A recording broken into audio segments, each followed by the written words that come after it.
Alright, party people, this is me doing history work, but onto the main content for today. I wanted to talk about dying languages again.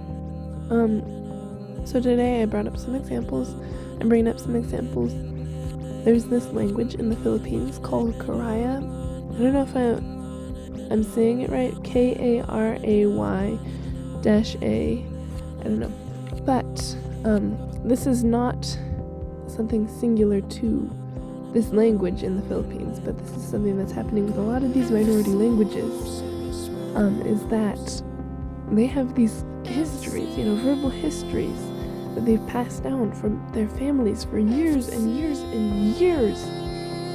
And then they, now that it's globalization of society and all that, and that everyone's gathering up together, and English and Spanish and Mandarin and all these other languages are becoming the dominant, lingua francas and language of the world and the business language, that these smaller languages don't have as much of a purpose or significance anymore. And so these kids, they're not learning it anymore. And a dead language is a language that has no more native speakers.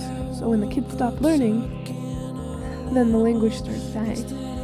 And so anyway, in Karaya and in the Philippines, these stories, their histories, there's so much important information, passed down from family to generations. And it's all being lost because there's so much meaning in these stories that's directly connected with the language. Cultural context, I think is how an article put it. But when you lose that language, it's not something as simple as translating these stories into English or Tagalog or something else, because you can't translate it, because so much of the story comes from just what is in the language that doesn't have the same meaning in English. We've only got one word for something, and I'll explain later. But anyways, I love you guys. Be safe. Take care of yourselves. Bye.